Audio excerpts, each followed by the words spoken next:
বড় আলচারা মাদ্রাসা। মাদ্রাসার উভয় মাদ্রাসার পরিচালনার বিষয়গুলি, আভ্যন্তরীণ নিয়ম পদ্ধতি যেভাবে মাদ্রাসাগুলি আমরা খুব কড়াকড়ির সাথে আমরা যেভাবে নিয়ন্ত্রণ করার চেষ্টা করি, এর প্রভাব সুনাম পুরা বাংলাদেশের বিভাগ সহ আজকেই আপনাদের আনন্দ করার খুশি হওয়ার বিষয়, এই যশোর এই মনে হয় যশোর ক্যান্টনমেন্ট থেকে মোবাইল করেছে যে ওখানকার সিজন অফিসার আমাকে মোবাইল করে বলতেছে বড় আলচারা মাদ্রাসা নয়, জি মুফতি সাহেব বলেছেন, আমাকে জি ভাই বলতেছি, আমি এই যশোর ক্যান্টনমেন্ট থেকে বলতেছি, আমি রাজশাহী জনে ছিলাম, এখন আমি যশোরে আছি। আমি রাজশাহী থাকা অবস্থায় বড় আলচারা মাদ্রাসার নাম শুনেছি, অন্যান্য মাদ্রাসার ধরন পদ্ধতি আর আপনাদের বড় আলচারা মাদ্রাসার বিষয়গুলি আমি রাজশাহী থাকা অবস্থায় শুনেছি। আমি শুনেছি আপনাদের আলচারা মাদ্রাসার একটা ছাত্র, কি নাম বললাম দেখো, রবির নামে একটা ছাত্র ছিল, বাহিরে কুষ্টিয়ার বাহিরে এলাকায় একটা ছেলে ছিল, নাহাবুমে পর্যন্ত পড়েছে আপনাদের মাদ্রাসায়। পড়ার পরে সে অন্য ডিগ্রি অর্জন করে সে এখন সেনাবাহিনীতে আছে। ওই ছেলেটার আদব কায়দা দীর্ঘদিন ধরে আমার অধীনে সে চাকরি করেছে। অন্যগুলি ও বিভিন্ন মাদ্রাসা থেকে স্কুল কলেজ থেকে পড়াশোনা করে আসছে। আর এই ছেলেটার বিষয় আমরা জিজ্ঞাসা করেছি তার আচার আচরণে মুগ্ধ করে সেনাবাহিনীর মধ্যে, যে তুমি কোন মাদ্রাসায় লেখাপড়া করেছো? তখন সে বলেছে কুষ্টিয়া বড় আলচারা বালক বালিকা মাদ্রাসার ছাত্র আমি ওই জায়গায় লেখাপড়া করি, মূল শিক্ষা ওই মাদ্রাসায়। বলতেছে যে এখন বর্তমান আমাদের একটা ইমাম প্রয়োজন, আমি চাচ্ছি যে আমাদের এখানে সরকারি একজন ইমাম আপনাদের কাছে পড়েছে, আপনাদের মাদ্রাসায় পড়েছে, এইরকম একটা ছেলে আমরা চাই না, এই ব্যবস্থা আমরা করতে হবে।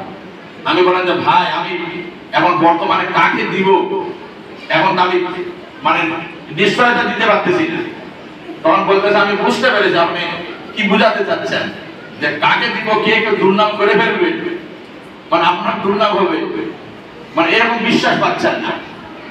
বিষয় আপনাদের কাছে পড়েছে এরকম যদি কোনো ছাত্র হয়, তাহলে তার ওই প্রথম শিক্ষার্থীতে তার ভিতরে যে একটা অবস্থার আদর্শতার মধ্যে আসছে, এটা এখানে আসার পরে যখন ময়দানে কাজ করবে, মানুষের সামনে কথা বলবে, তাদের চলাফেরাই সেটা প্রকাশ পাবে।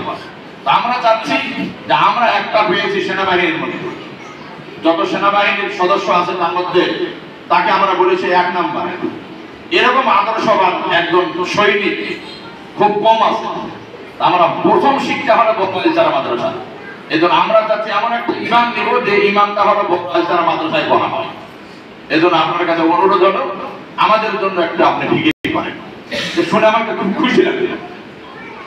আর মাদ্রাসার বিষয় যেটা আছে, এই মাদ্রাসা আপনারা আগেও অনেকবার বলেছেন যে মুরব্বীরা চলে গেছে, আগে যত মুরব্বী এখানে ছিল, মাদ্রাসাগুলি হলো পরকালের একটা বড় পুঁজির একটা জায়গা। এই মাদ্রাসাগুলি যারা মাদ্রাসার সাথে সম্পর্ক রাখে, দুনিয়া থেকে চলে গেছে, তারাই জানে পরিস্থিতি কেমন দরকার।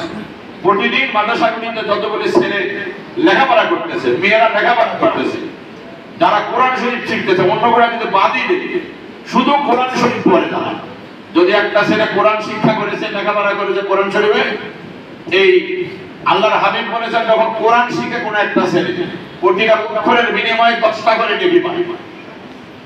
আলেম হওয়া ছাড়া শুধু কোরআন শরীফ শিখেছে, প্রতিটা অক্ষরে 10টা করে নেকি পায়। কোরআন শরীফের মধ্যে 3,21,250টা হরফ আছে।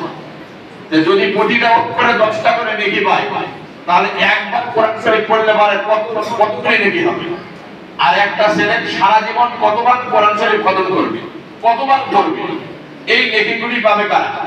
তারা পাবে তাদের অভিভাবক যারা আছে, তাদের আমলনামায় জমা হবে। ওস্তাদ যারা প্রতিষ্ঠানে আছে, প্রত্যেকটা ওস্তাদের আমলনামার মধ্যে জমা হবে। যারা এই প্রতিষ্ঠানকে ভালোবাসছে, কুমোরের সদস্য, দাদা সদস্য যারাই আছে, প্রতিষ্ঠানের পক্ষে যারা অবস্থান করেছে, প্রত্যেকটা ব্যক্তি অন্ধকার কবরে শুয়ে থাকবে, কিয়ামত পর্যন্ত বন্যার স্রোতের মতো এই নেকিগুলি তাদের কবরে পৌঁছে থাকবে। আলেম যখন হয়, উলামায়ে কেরাম এরা অর্থ বুঝে কোরআন তেলাওয়াত করে, এরা 10টা করে নয়।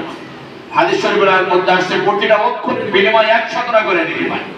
একটা আলেম এই মাদ্রাসায় পড়ার পর আলেম হয়েছে, সে যদি 100টা করে নেকি পায় প্রতিটা অক্ষরে, তাহলে তার নেকি কতগুলি? 3,21,250 কে 100 দিয়ে গুণ দিলে এক পাক কোরআন শরীফ খতম করলে কতগুলি নেকি হয়?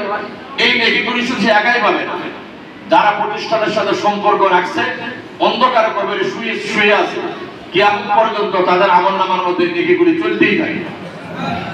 ওলামায়ে কেরামের মধ্যে যারা বিশেষ আলেম আছে, যারা আবেগ আর অনুভূতিতে কোরআন তেলাওয়াত করে, আমাদের মাদ্রাসায় পড়ে তারা বিশেষ আলেম হয়েছে। এরা 10টা নয়, 100টা নয়। আল্লাহর হাবিব বলেন প্রতিটা অক্ষরের বিনিময়ে হিসাব ছাড়া নেকি দেওয়া হয়।